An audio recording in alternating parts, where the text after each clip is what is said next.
Students नमस्कार। निष्ठा RS में आपका हार्दिक स्वागत है। राजस्थान की कला व संस्कृति की विजयी भव सीरीज हमारी चल रही थी और राजस्थान की चित्रकला टॉपिक हम कर रहे थे। कल हमने चित्रकला के बेसिक देखे। इसके अलावा मेवाड़ चित्रशैली के बारे में हमने बातचीत की, जिसकी मेवाड़ स्कूल की बातचीत की और जिसकी एक शैली उदयपुर शैली के बारे में हमने अध्ययन किया। स्टूडेंट्स, आज हम मेवाड़ स्कूल की दूसरी शैली जिसका नाम है नाथद्वारा शैली, इसका उद्भव है वो राज सिंह के समय हुआ। स्टूडेंट्स, अगर आप वीडियो की पीडीएफ चाहते हैं तो हमारा व्हाट्सएप ग्रुप ज्वाइन कर लें, जिसके अंदर आपको पीडीएफ मिल जाएगी। लिंक डिस्क्रिप्शन बॉक्स में है। तो नाथद्वारा शैली की हमने बात की। उद्भव उसका राज सिंह के समय में हुआ। ब्रज शैली और उदयपुर शैली का मिश्रण नाथद्वारा शैली है। इसके चित्रण विषय, इसके अंदर जो है धार्मिक चित्र चित्रित किए जाते थे, जैसे श्री कृष्ण के चित्र, राधा गोपाल यशोदा इनके चित्र। अन्य चित्रों में पिछवाइयां बोलते हैं पर्दों को, पर्दों के चित्र, पाने, केले के पत्तियों की सांजी, गायों का मनोरम दृश्य, देवताओं का आकाश में अंकन, इस तरह से जो है धार्मिक चित्रावली पर जोर दिया जाता था नाथद्वारा शैली में। तो स्टूडेंट्स, क्वेश्चन भी बनता है कि धार्मिक चित्र किस शैली के अंतर्गत दिखाई देते हैं या किस में दिखते हैं, तो उसका उत्तर होगा नाथद्वारा शैली। उसके बाद में स्टूडेंट्स, नारी चित्र की बात करें तो कद छोटा, आकर्षक शरीर और तिरछी नजर, उरोजों का उभार, नथ और मंगलसूत्र पहने हुए। कलाकार बहुत ही महत्वपूर्ण कलाकार, प्रश्न बहुत बार पूछा जाता है।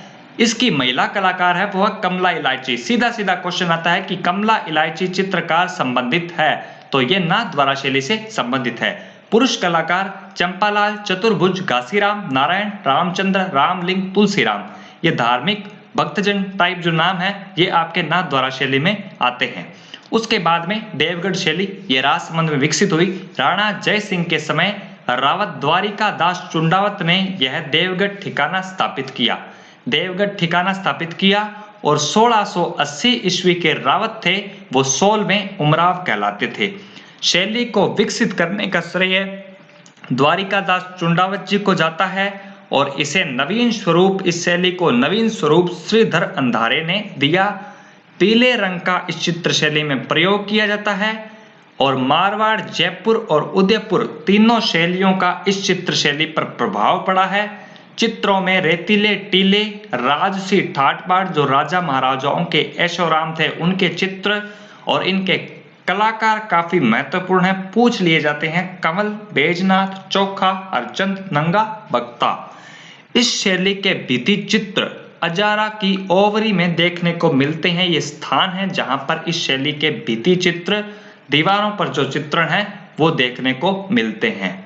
चावंड शैली की अगर हम बात करें तो इसका उद्भव हुआ था राणा प्रताप के समय और स्वर्ण काल इसका अमर सिंह प्रथम के समय रहा। इसमें एक चित्र रागमाला का भी है। हमने एक चित्र मेवाड़ स्कूल के अंतर्गत उदयपुर में भी रागमाला देखा था और ये चावंड शैली का रागमाला भी आपको याद रखना है। मैंने आपको बताया था रागमाला 3-4 चित्र है जो आपको याद रखने हैं। इसे बनाया था नासिरुद्दीन ने 1605 ईस्वी में। शाहपुरा उपशैली की बात करें तो शाहपुरा उपशैली में जोशी परिवार ने इस कला को प्रसिद्धि दिलवाई है। यहाँ की फड़ चित्रण प्रसिद्ध है। फड़ चित्रण के लिए जोशी परिवार प्रसिद्ध है और शाहपुरा उपशैली मुख्य रूप से फड़ चित्रण के लिए जानी जाती है। नेक्स्ट स्कूल है मारवाड़ स्कूल और जिसकी शैली प्रथम है जोधपुर शैली, जिस पर मेवाड़ शैली का प्रभाव रहा है। इसकी उत्पत्ति मालदेव के काल में हुई और स्वर्ण काल जो इस शैली का है वो जसवंत सिंह प्रथम के समय का है। इसका प्राचीनतम चित्र उत्तराध्यान सूत्र जो चोखा महल में स्थित है। तिब्बती इतिहासकार लामा तारानाथ ने 7वीं सदी में मारू देश में चित्रकार श्री गंधर का उल्लेख किया है, जिसने भारत में एक शैली है चित्र की, यक्ष शैली, उसको जन्म दिया। इसमें चित्रों के विषयों की बात करें तो ढोला मारू, मोमल महेंद्र की प्रेम कथा, निहाल सुल्ताना, जेठवा उज्जली, वैली किशन रुक्मणीरी, इसके अलावा जंगल में कैंप, रूपमती, बाज बहादुर प्रेम आख्यान के सर्वाधिक चित्र है, यानी कि प्रेम प्रसंग के जो चित्र है वो इस शैली में देखने को मिलते हैं। पुरुष चित्र की बात करें तो शौर्यवान चेहरा, ढाल तलवार लिए और ऊंची पाग।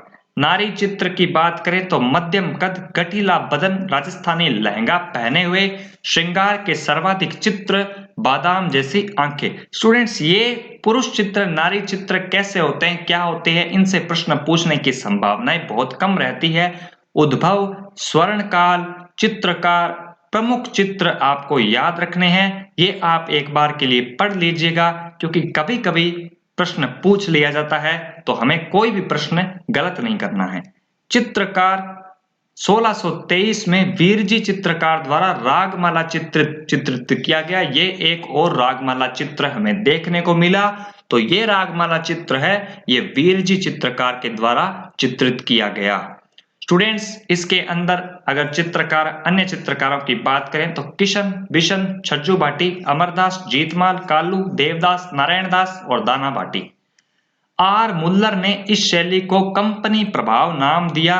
इसमें रंगों में प्रयोग की बात करें तो पीले रंग का प्रयोग, वृक्ष आम वृक्ष का, पशु इसमें ऊंट, घोड़ा, पक्षी, कौवा और चील का चित्र देखने को मिलते हैं। इनके अलावा कबूतर उड़ाती स्त्री, पेड़ की डाल पकड़कर झूलती हुई स्त्री का चित्रण इसमें प्रमुख है। महाराजा मान सिंह के समय रसराज एक ग्रंथ है जिसके ऊपर आधारित 62 चित्रों की एक श्रृंखला बनी। नाथ संप्रदाय की पारंपरिक जीवन शैली का चित्रण इस शैली में मिलता है और दुर्गा सप्तरानी ग्रंथ जो है उसका चित्र चित्रित भी मिलता है। उसके बाद में स्टूडेंट्स बीकानेर शैली की बात करें तो इसका प्रादुर्भाव 16वीं सदी के अंत में माना जाता है। भागवत पुराण सबसे प्राचीन चित्र है जो राय सिंह के काल में चित्रित हुआ। राय सिंह मुगल कलाकारों को लेकर आए थे, जिनमें उस्ता अली राजा, उस्ता हामिद रकनुद्दीन, उस्ता और मथेरण के चित्र चित्रित किए गए मुख्य है ये। उसके बाद में स्वर्ण काल की बात करें बीकानेर शैली की तो महाराजा अनूप सिंह का काल। डूंगर सिंह के समय मुगल प्रभाव चित्रों पर देखने को कम मिलने लगा।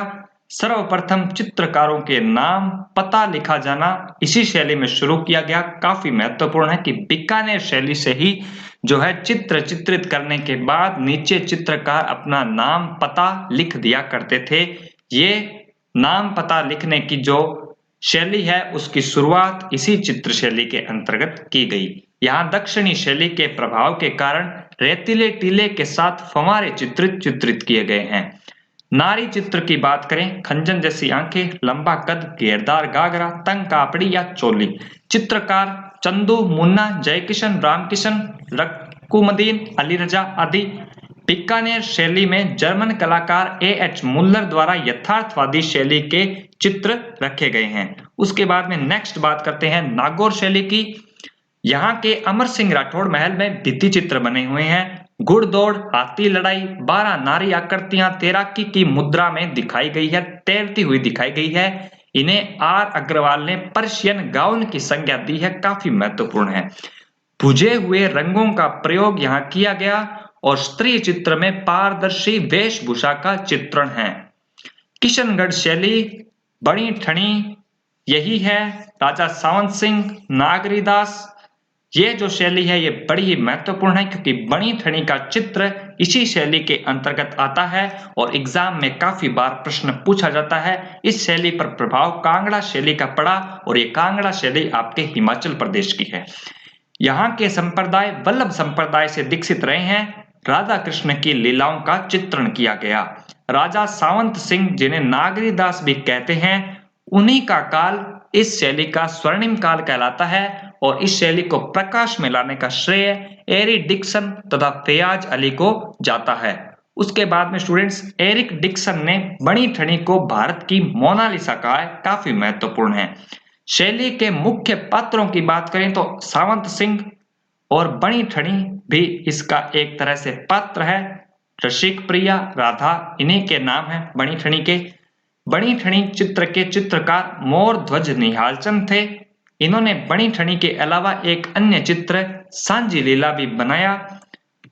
स्टूडेंट्स, जो चित्रकार निहालचंद मोर ध्वज निहालचंद थे वो अपना नाम फारसी भाषा में लिखते थे। अन्य चित्रों की बात करें तो चांदनी रात की संगोष्ठी, जिसे चित्रकार अमरचंद ने चित्रित किया। मुख्य बात यह है बणी ठनी पेंटिंग की कि 1973 में 20 पैसे का डाक टिकट जारी हुआ।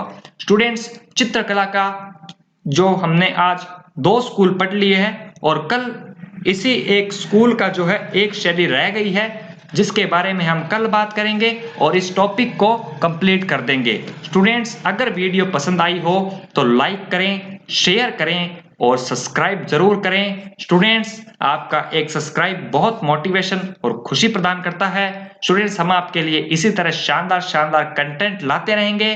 कुछ भी समझ में ना आए, कोई भी डाउट हो, आप व्हाट्सएप ग्रुप से जुड़ें, टेलीग्राम ग्रुप से जुड़ें, वहां पर आप अपना डाउट है वो ड्रॉप कर सकते हैं। हम आपके लिए हमेशा हर संभव मदद करेंगे, हमेशा आपके लिए तैयार हैं। तो मिलते हैं नए वीडियो के साथ, तब तक के लिए आप सबको मेरा नमस्कार।